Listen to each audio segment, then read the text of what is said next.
Halo Happy Investor, kembali lagi dengan NH Korindo Sekuritas. Kali ini akan memaparkan salah satu emiten yang akan listing di Bursa Efek Indonesia, yaitu PT Icocare Indo-Pacific Tbk dengan kode emitennya HYGN. Kita lihat untuk profil dari perusahaan ini dulu. Jadi, perseroan didirikan pada tahun 2007 dengan nama perusahaan PT Indocare Pacific. Icocare memulai bisnis di bidang hygiene support services demi melindungi area lingkungan hidup dari ancaman virus dan bakteri jahat. Nah, sejak awal hadirnya Icocare itu dipelopori oleh para perintis yang merupakan tim berpengalaman lebih dari 30 tahun di industrinya.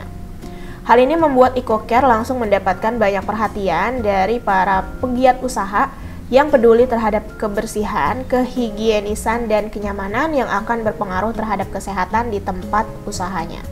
Nah, menyadari pentingnya kesehatan, Icocare itu memiliki komitmen untuk memberikan pelayanan terbaik dan menghadirkan produk inovatif yang membatasi penggunaan bahan-bahan kimia dan menggantinya dengan bahan-bahan alami.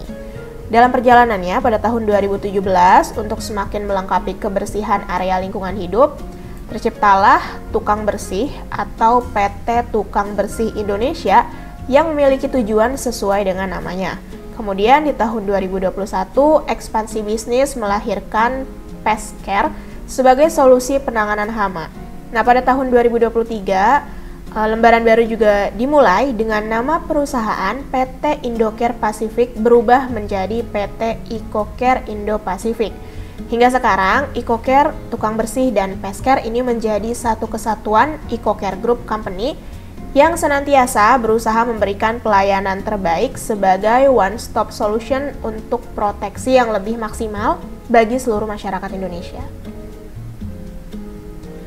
Nah, kemudian untuk kegiatan bisnisnya sendiri, jasa utama yang perseroan sediakan merupakan jasa pengelolaan dan penyewaan alat-alat higienitas dan sanitasi ruangan beserta produk pendukungnya, di mana termasuk pengelolaan produk-produk yang berhubungan dengan kebersihan ruangan ataupun toilet, seperti dispenser tisu, sabun digital, pengering tangan, penyegar udara, pembersih digital, keset, serta tempat sampah sanitasi. Nah, bagian dari jasa yang disediakan oleh perseroan ini termasuk penyediaan produk-produk tersebut dan juga pengelolaan. Dimulai dari instalasi produk tersebut, penggantian material, pembersihan unit, mengganti isi dan memperbaikinya jika produk tersebut terjadi kerusakan. Nah, produk tersebut merupakan aset perseroan yang disewakan ke pelanggan dalam sebuah kontrak tahunan di mana perseroan mendapatkan penghasilan berulang selama masa kontrak aktif. Nah, selain itu, perseroan memiliki dua entitas anak bernama PT Tukang Bersih Indonesia yang didirikan tahun 2014 yang bergerak dalam bidang jasa kebersihan atau cleaning service, dan juga PT Indo Citra Pacific yang didirikan tahun 2020 yang bergerak dalam bidang jasa pengendalian hama. Kemudian juga sampai dengan prospektus ini terbitkan, perseroan memiliki lebih dari 24 cabang di seluruh Indonesia. Kemudian, untuk struktur IPO, jumlah saham yang ditawarkan sebanyak 525 juta lembar dengan persentase IPO-nya 20,79% dari modal ditempatkan dan disetor penuh setelah penawaran umum, nilai nominalnya Rp20 per lembar, harga pelaksanaan di kisaran Rp135 hingga Rp145 per lembar. Adapun nilai IPO yang akan didapat maksimal itu Rp76.125 juta. Dengan penjamin emisi kali ini ada PT KGI Sekuritas Indonesia. Kemudian untuk jadwal IPO, masa penawaran awalnya itu 19 hingga 24 Januari, tanggal efektifnya 31 Januari, masa penawaran umum 1 hingga 5 Februari, tanggal pencatatannya 5 Februari, dan tanggal distribusi sahamnya 6 Februari. Kemudian untuk tanggal pencatatan di Bursa Efek Indonesia yaitu 7 Februari. Kemudian di sini ada dana hasil IPO akan digunakan oleh emiten secara rinci 13,5% untuk pembelian gudang yang terletak di Jalan Raya Cijayanti, Bogor dari pihak afiliasi, yang mana Bapak Hendrik yang selaku komisaris utama dan pemegang saham pengendali perseroan. Kemudian 49,2%-nya ini sebagai modal kerja guna mendukung strategi perkembangan perseroan melalui berbagai inisiatif. Sementara 18,5%-nya itu akan digunakan sebagai belanja modal. Kemudian 10,8% itu akan digunakan untuk penyetoran modal kepada perusahaan anak, yaitu PT Tukang Bersih Indonesia, dan 8%-nya akan digunakan perseroan sebagai penyetoran modal kepada perusahaan anak, yaitu PT Indo Citra Pasifik. Kemudian untuk keunggulan kompetitif yang dimiliki oleh perseroan antara lain mengutamakan kesehatan bagi pelanggan, jangkauan dan jaringan penjualan nasional, tenaga ahli yang berpengalaman, kemudian after sales service, penawaran produk dan jasa yang luas, serta transformasi digital.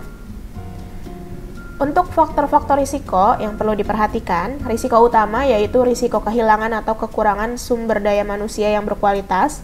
Risiko usaha antara lain risiko persaingan usaha, risiko tertundanya pembayaran dari pelanggan atau pihak ketiga, risiko tidak diperpanjang kontrak dengan pelanggan, risiko perubahan teknologi.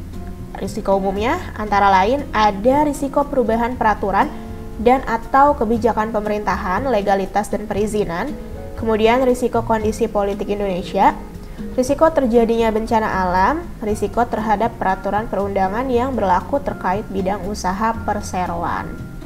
Adapun bagi investor sendiri, risiko yang patut diperhatikan itu terkait risiko tidak likuidnya saham yang ditawarkan pada penawaran umum perdana saham, fluktuasi harga saham perseroan, serta risiko pembagian dividen. Kemudian di sini ada key financial highlights. Yang pertama dan neraca keuangan. Kita lihat lagi rasio-rasio utamanya per 31 Juli 2023. Current rasio berada di angka 1,53 kali. Debt to asset ratio atau DAR-nya sebesar 0,44 kali. Debt to equity ratio sebesar 0,79 kali. Kemudian ada DSCR sebanyak 4,58 kali dan ICR-nya tercatat 9,74 kali. Kemudian yang kedua ada laporan laba rugi. Kita lihat lagi. Rasio-rasio utamanya per 31 Juli 2023, gross profit margin atau GPM tercatat 41,84%, NPM atau net profit margin-nya tercatat 6,69%, return on assets tercatat 6,29%, return on equity-nya sebesar 11,28%, pendapatannya mengalami pertumbuhan sebesar 29,14% dan juga diiringi oleh gross profit-nya yang tumbuh sebesar 22,58%. Oke, sekian mengenai paparan IPO kali ini. Terima kasih.